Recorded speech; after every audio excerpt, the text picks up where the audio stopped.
Isang gabing tahimik at madilim, isang guhit ng liwanag ang makikitang parang babagsak sa isang lugar. At swoosh! Di alam na entidad ang bumagsak at meron pang flash ng kidlat. Sumunod na eksena, ang lalaki ay pagod na tumatakbo, napaluhod na humihingal. At kitang-kita na galing siya sa isang laban dahil sa mga dugo at punit sa kanyang damit. Nagngangalit ang kanyang ngipin at patuloy na hinahapo. Napahawak siya sa isang pader sa tabi ng daan. Napasabing, "Dam, ang estado ng kalagayan ko ngayon. Siyempre, kailangan pa nila akong pagtulungan upang magawa siyang bugbugin." Sa kanyang pagpapatuloy, napasabi na lang siya sa kanyang sarili na kailangan niya ng panahon upang makarecover ngunit hindi niya maaaring gawin iyan kung patuloy ang kanyang pagtakbo.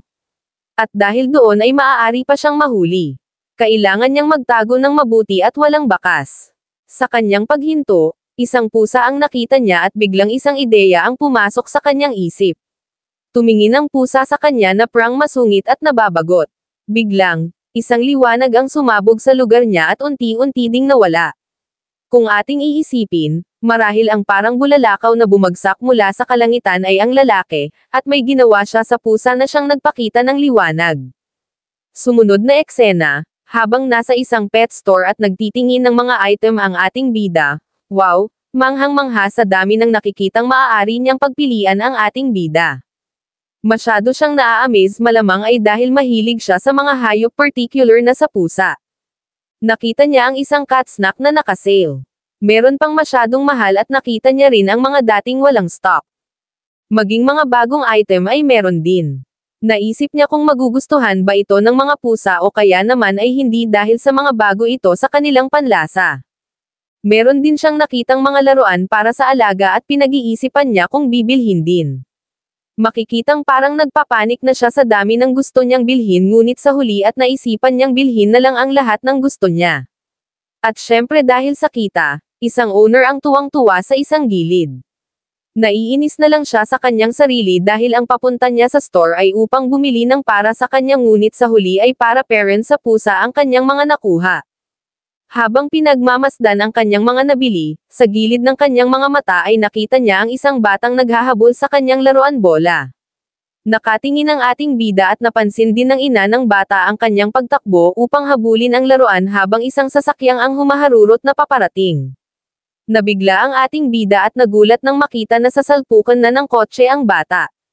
Napatalon na lang bigla ang ating bida at wala ano-ano ay bigla na lang siyang nag-ala-flash sa sobrang bilis na halos parang guhit na lang ng liwanag ang iyong maaninag, at boom, sa isang iglap ay nasadyep niya ang bata sa isang malubhang aksidente.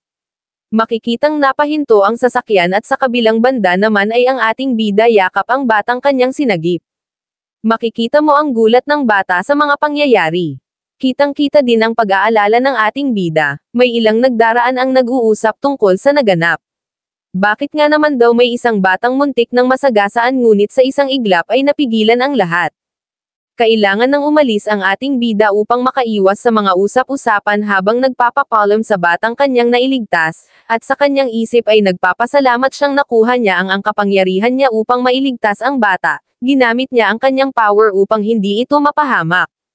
Hindi niya balak ma-expose ang kanyang supernatural speed power sa publiko, mabuti na lang talaga na mayroon siyang kapangyarihan upang makapagligtas ng tao. Sa bahay ng ating bida matapos siyang makauwi, agad niyang inintindi ang kanyang mga alagang pusa. Pinagbabaan niya ito ng pagkain sa pag-iisip na gutom na ang mga ito. Kinausap niya ang kanyang mga alaga maging tanungin pa kung magkakamag-anak ba sila o magkakaibigan. Di ko lang din alam ngunit parang sumasagot din ang pusa pero miyaw-miyaw nga lang. Tanong ng bida kung bakit hindi siya kumakain, iniisip niya na kung bakit lahat sila ay hindi kumakain gayong nagamit pa naman niya lahat ng kanyang ekstrang pera upang bilhan sila ng pagkain. Nagulat na lang siya nang makita ang isang black and white na pusa na mukhang papalabas ng kanyang bakuran. Pero ngunit bakit parang kakaiba?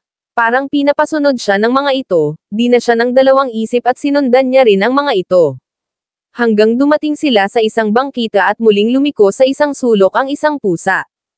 Nagulat na lang ang ating bida at totoo nga na pinapasunod siya ng mga alaga niyang pusa dahil may gusto silang iturong ibang pusa na mukhang malubhang nasaktan at walang malay. Malamang ay iuwi siya ng ating bida. Ang sumunod na eksena, habang nagbubukas ng kanyang mga mata, ilang mga ilaw at tila ba nasa loob siya ng isang kwarto. Nag-iisip siya kung anong mga nangyayari at nagtataka kung nasan nga ba siya. Habang pinagmamasdan niya ang kanyang mga kamay at paa, napagtanto niyang isa siyang pusa. Dito ay biglang pumasok sa isip niya ang nanaunang pangyayari. Hinawakan niya ang pusa sa ulo nito at biglang isa flash ng liwanag ang sumabog. Mga tila kuryente na may kulay asul na mukhang aura ang pumapalibot habang hawak niya ang pusa. Hala! Nangyaring nakapag-transform siya sa mga huling minuto. Gising ka na. Inaalala ko kung kamusta ka na. Dahil binabalutan ka ng dugo at mga sugat noong matagpuan kita. Sambit ng bida. Habang tuwang-tuwa ang bidang kinakausap ang pusa ay napapaisip naman itong nagtataka kung sino ba ang binatilyong ito, naiisip niya rin na kung ito din ba ang nagligtas sa kanya habang walang malay. Sa pagkatuwa ng ating bida, bigla na lamang siyang nagtatakbo palabas at kumuha pala ito ng pagkain at gatas para sa pusa. Muli niyang kinausap ang pusa, bakit wala kang malay? Mukha namang wala ka nang. Sugat ngunit saan galing ang mga dugo na nakabalot sa iyo noong makuha kita, pinagtataka niya na kung saan lang ba galing ang mga dugo na yon o kaya na namang ay mayroon pang iba. Napapasabi na lang ang pusa na kung bakit sobrang daldal ng batang ito at bakit parang walang tigil. Habang iniaabot ng bida ang gatas ay patuloy pa rin ang kanyang pagdaldal. Di ko nga rin alam bilang tagapagkwento kung bakit ganito ka-addict sa pusa ang ating bida. At kitang-kita din naman ito sa kanyang mukha, nakatingin na lang ang ating pusa sa gatas na inihanda para sa kanya at isang canned food for cat pa nga ang inilagay ng ating bida sa isang lalagyan para sa kanya, isinumpa siya ng pusa na kung bakit siya papakainin ng ganoong mga pagkain, malalaman natin na Kaden pala ang pangalan ng pusa. Kitang-kita naman ang pagkamangha ng bida kay Kaden at animo ay nasisilaw pa siya sa kislap ng pamamangha nito habang nakangiti. Naramdaman naman ni Kaden na talaga nga palang nagugutom siya, habang nag-iisip ay napasabi na rin siya na kailangan niyang kumain upang mabilis na gumaling, habang kanya naman inaamoy ang gatas at subukang tikman ito ay nagulat na lang si Kaden na bigla siyang iniangat ng bida. Yun naman pala upang suriin kung anong kasarian meron ang pusa. Sa kanyang galit biglan na lamang siyang nagsalita, ibaba mo ako ngayon na. Sa pagtataka ng ating bida, nagpalingon-lingon siya at naghahanap kung sinong nagsalita sa kung anong kanyang naririnig.